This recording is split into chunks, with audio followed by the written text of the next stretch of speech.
Hello. आज हम बात करेंगे most influential leaders in international relations के बारे में। मीन्स ऐसे लीडर के बारे में जिनका इंटरनेशनल रिलेशंस में बहुत योगदान है। इन्होंने इनका एक एक डिसीजन दुनिया में बहुत इम्पैक्ट किया है। और मैं हूँ राजकमल। तो चलिए शुरू करते हैं। पहले लीडर हैं व्लादिमीर लेनिन। ये Vladimir Lenin Bolshevik revolution Russia में हुआ था, उसके लीडर थे ये। और ये पहला कम्युनिस्ट रिजीम के स्थापना करने वाले भी थे।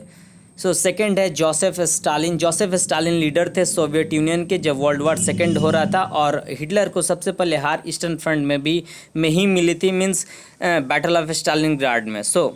इसके बाद आते हैं Woodrow Wilson. Woodrow Wilson America के राष्ट्रपति थे जब अमेरिका का फर्स्ट वर्ल्ड वार हो रहा था, और इन्होंने लीग ऑफ नेशंस का भी आइडिया दिया था। इनके लिए इनको इसलिए जाना जाता है। चौथे हैं Franklin D Roosevelt. Franklin D Roosevelt को जाना जाता है क्योंकि इन्होंने अमेरिका को लीड किया सेकेंड वर्ल्ड वार के समय, और ये अमेरिका का लॉन्गेस्ट सर्विंग प्रेसिडेंट है, और ये 4 बार वहाँ के प्रेसिडेंट रह चुके। क्योंकि आपको पता ही होना चाहिए कि अमेरिका में 2 बार राष्ट्रपति रहने का प्रावधान है।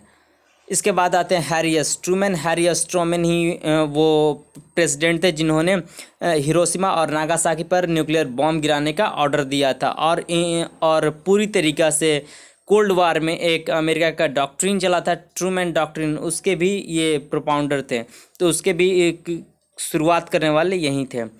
इसके बाद आते हैं Nikita Khrushchev. Nikita Khrushchev Soviet union में डी स्टालिनाइजेशन के लिए जाने जाते हैं। मीन्स स्टालिन के समय हर चीज़ सेंट्रलाइज हो गया था, पावर कुछ लोगों के हाथ में चली गई थी, तो ये डिसेंट्रलाइज पावर को कर रहे थे। और स्टालिन के समय जो भी सिस्टम था उसको वो फिर से रिवर्स में ले जा रहे थे। इसके बाद आते हैं लियोनिद ब्रेजनेव। लियोनिद ब्रेजनेव को जाना जाता है क्योंकि इन्होंने सोवियत सैटेलाइट स्टेट्स को लिमिटेड सॉवरेनिटी दी थी। तो आप इनको याद कर सकते हैं लिमिटेड सॉवरेनिटी के नाम से। तो लिमिटेड सॉवरेनिटी का मतलब होता है कि जो सोवियत सैटेलाइट स्टेट्स थी, मतलब Soviet satellite states means eastern Europe में जो भी देश थे, जैसे रोमानिया हुआ, पोलैंड हुआ, चेकोस्लोवाकिया हुआ, इन सारे देशों को इन्होंने एकदम ही कम पावर दी थी, और इनका हर चीज़ मॉस्को से ही डिसाइड होता था। तो इसी को लिमिटेड सॉवरेनिटी कहा जाता है। इसके बाद आते हैं जिमी कार्टर। तो जिमी कार्टर को जाना जाता है क्योंकि इन्होंने पहली बात इजराइल को रिकॉग्निशन दिलवाया एक मुस्लिम मेजॉरिटी कंट्री से, मीन्स इजिप्ट ने, आपको पता होना चाहिए कि इजिप्ट और इजराइल में 1978 में एक डील हुई थी जिसे कैंप डेविड समिट या डील भी कहते हैं। और इनके फॉरेन पॉलिसी में मुख्यतः ह्यूमन राइट्स था। तो ह्यूमन राइट्स के लिए भी इनको जाना जाता है क्योंकि इन्होंने अपने फॉरेन पॉलिसी में सबसे ज़्यादा ह्यूमन राइट्स को जगह दिया था। इसके बाद देखते हैं जॉन एफ कैनेडी के बारे में। तो John F Kennedy US president थे जब क्यूबन मिसाइल क्राइसिस हुआ था। तो ये अमेरिका के 4 प्रेसिडेंट को शॉट डेड किया गया। मीन्स उनके प्रेसिडेंट रहते ही उनको मारा गया। तो ये भी एक उस 4 में से एक राष्ट्रपति हैं जिनको प्रेसिडेंट रहते मारा गया था। और एक क्यूबन मिसाइल क्राइसिस के बारे में आपको पता होना चाहिए कि 1962 में क्यूबन मिसाइल क्राइसिस हुआ था, जिसमें सोवियत यूनियन और यूनाइटेड स्टेट्स एक दूसरे के सामने आ गई थी, और करीब करीब न्यूक्लियर वॉर स्टार्ट ही होने वाला था। इसके बाद आते हैं Fidel Castro. Fidel Castro Cuban socialist and revolutionary थे, और ये जो वहाँ के डिक्टेटर थे बटिस्टा, उनका सत्ता को इन्होंने उखाड़ फेंका और एक वहाँ पर सोशलिस्ट शासन का स्थापना किया। उसके बाद आते चे गुवेरा। चे गुवेरा एक रिवॉल्यूशनरी थे और एक यूथ आइकॉन आज भी हैं, और ये अर्जेंटीना बॉर्न थे, अर्जेंटीना में जन्मे थे, लेकिन इन्होंने फिदेल कास्त्रो के साथ मिलकर क्यूबा में रिवॉल्यूशन किया, और फिर से ये बाद में चले गए क्यूबा छोड़कर। बाद में लैटिन अमेरिका के बहुत सारे देशों में इन्होंने रिवॉल्यूशन किया, और ये रिवॉल्यूशन के बहुत बड़े पक्षधर थे। और इनका मर्डर हालांकि CIA ने करवा दिया बोलीविया में 1968 में। इसके बाद आते हैं एडम स्मिथ। एडम स्मिथ को फादर ऑफ कैपिटलिज्म के नाम से भी जाना जाता है। और एडम स्मिथ ने दो बुक लिखा है। एक है वेल्थ ऑफ नेशंस और दूसरा मुझे याद नहीं है, बट इन्होंने 2 बुक लिखा है जिसे कैपिटलिज्म का आधार माना जाता है। इसके बाद आते हैं कार्ल मार्क्स। कार्ल मार्क्स को फादर ऑफ मार्क्सिज्म भी कहा जाता है कि इन्होंने 2 किताब लिखा, दास कैपिटल एंड दूसरा किताब का नाम है कम्युनिस्ट मैनिफेस्टो। तो इन दो बुक्स के लिए इन्हें बहुत ज़्यादा रिकॉग्निशन मिला और ये एक अलग कॉन्सेप्ट दिया कैपिटलिज्म के एंटी में इन्होंने एक थॉट दिया, इसे मार्क्सिज्म हम जानते हैं और ये आज भी इन्फ्लुएंशियल है। इसके बाद हम देखते हैं जोसेफ ब्रोज टिटो के बारे में। तो जोसेफ ब्रोज टिटो यूगोस्लाविया के थे, यूगोस्लाविया के लीडर थे। करीब ये 20 साल से भी ज़्यादा दिनों तक यूगोस्लाविया को लीड किए और पूरे कोल्ड वार में लीड किए। और ये एक फाउंडर है, दुनिया में तीन लोगों ने मिलकर नॉन अलाइनमेंट मूवमेंट को शुरुआत किया था, जिसमें एक टिटो थे।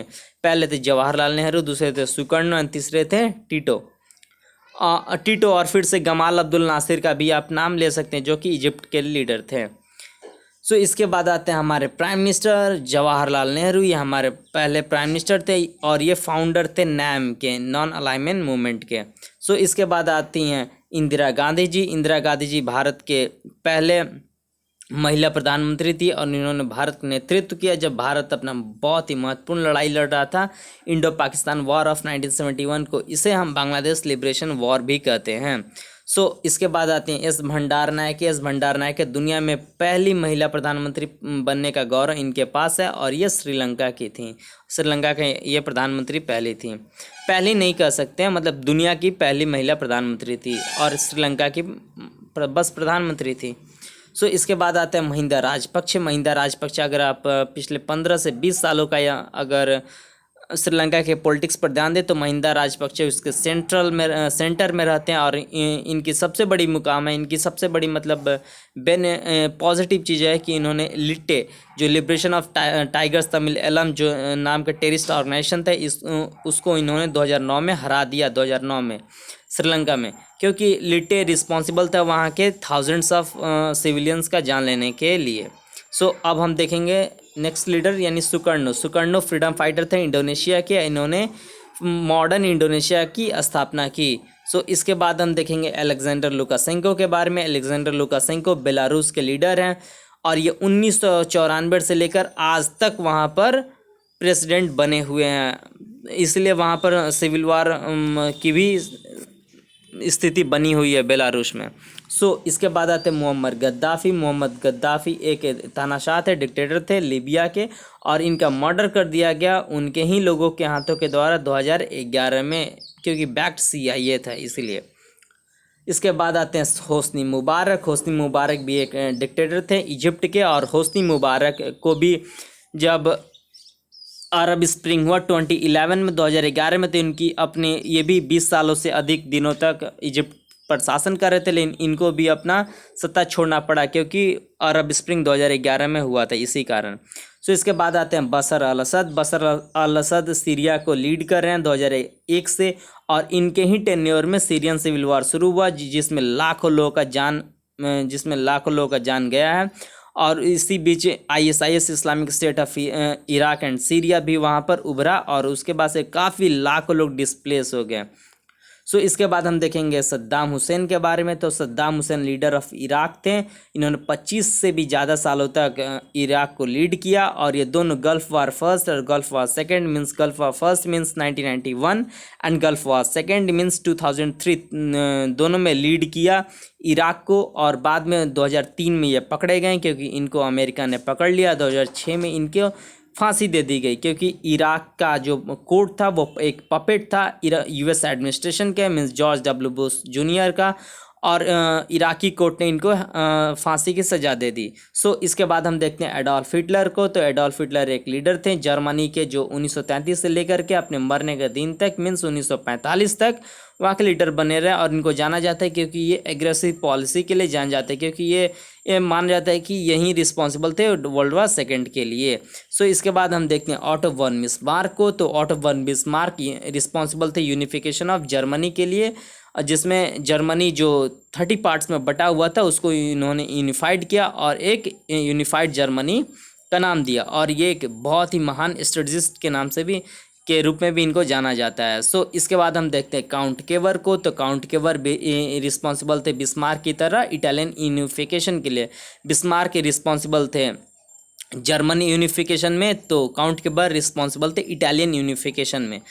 अब हम देखते हैं मिखाइल गोर्बाचोव के बारे में। तो मिखाइल गोर्बाचोव इस सोवियत यूनियन में 1985 में दो पॉलिसी को लॉन्च करते हैं, एक होता है पेरेस्ट्रोइका और एक होता है ग्लासनोस्ट। तो इन दोनों चीज़ों से आप इनको मैच कर सकते हैं, पेरेस्ट्रोइका एंड सेकंड ग्लासनोस्ट। तो सोवियत यूनियन में 1995 में ये लॉन्च करते हैं और उसके बाद से 1991 आते आते सोवियत यूनियन 15 स्टेट में डिसइंटीग्रेट हो जाता है और इन्हीं को रिस्पॉन्सिबल माना जाता है। बहुत सारे हिस्टोरियन इन्हीं की पॉलिसी को रिस्पॉन्सिबल मानते हैं, जिससे सोवियत यूनियन जो ग्रेट एम्पायर था उसको वो डिसइंटीग्रेट हो गया एक ही दिन में, करीब 26 दिसंबर 1991 को डिसइंटीग्रेट हो गया।